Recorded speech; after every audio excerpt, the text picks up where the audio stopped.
Welcome back to the channel, everybody. My name is Matt, and today I thought I'd walk you guys through some of the changes that have occurred to my 22 GT build over the last couple of months.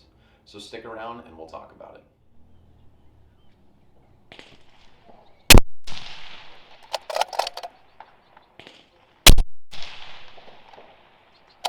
For you guys that are familiar with my channel, you understand that I've been shooting the 22 GT for a couple of years now. It's a really good cartridge. I think it fills a really nice role of, a really high efficiency cartridge that can still compete at the top level in the PRS game. I've had really good luck with it over this season. I took 11th at the MDT Frostbite, 5th at the A-Team Precision, and 22nd at the Collis PRC at K&M. So let's talk about a couple of the changes that have happened to this. We'll go from front to back. Starting with the KGM R6 suppressor. I recently got the suppressor, I believe, in February, and it's been treating me extremely well ever since. The tone on this 22 GT with that can is phenomenal. I'll roll in some shots here for you guys to kind of listen to that.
The barrel is a 26-inch K&P blank that I had cut by Lance Emerson at Caliber Gunsmithing and Repair in Christie, Indiana.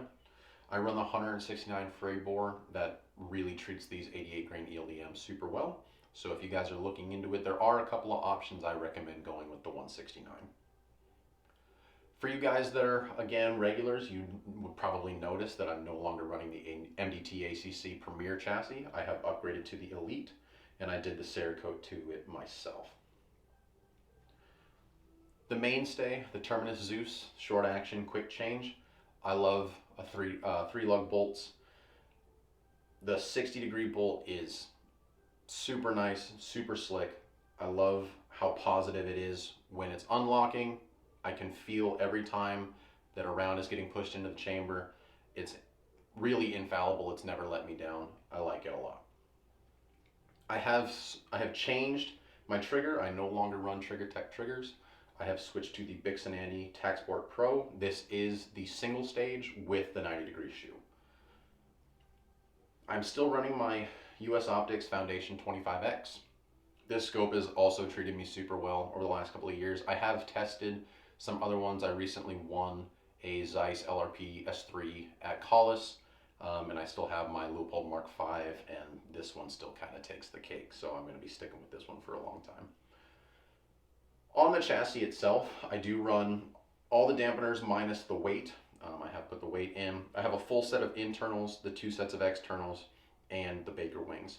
Along with my MDT Ckye Pod, this whole setup is about 26 pounds. I would have to weigh it again, but I believe it was just a couple ounces under 26. This rifle has treated me so well this year. I'm getting another barrel spun up here in a couple of weeks, and I'm going to continue shooting the 22 GT for a long time. I've had a lot of people ask me, how viable is the 22 GT? Is it worth running in competition? And I believe the answer is a resounding yes.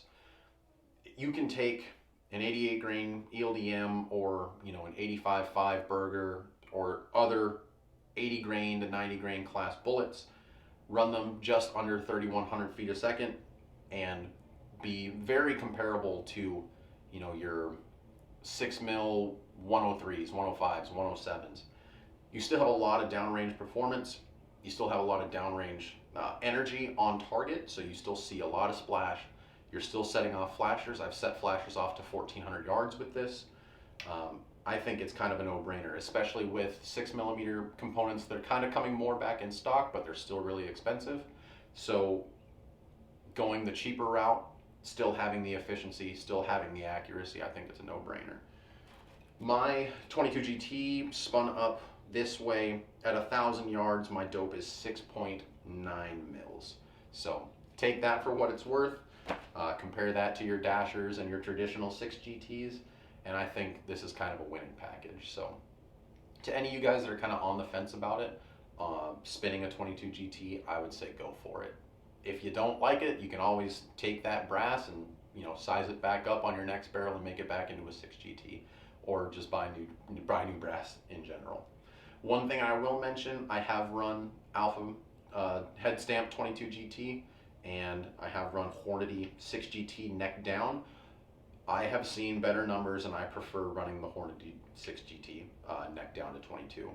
Take that for what it's worth. I'm sure there's other people that would argue against that, but I mean, I've had 3 barrels so far. I'm about to cut my 4th, and I can tell you that of those 4, or of those 3 that I've shot, the Hornady tends to shoot better and give me better numbers. So I hope you guys enjoyed this little bit of a breakdown. I hope you guys enjoyed the little bit of shooting that I tossed in there. If you guys have any questions, feel free to hit me up on YouTube, on Facebook, or at Instagram at The Shootin' Matt. And I hope to see you guys out at the range.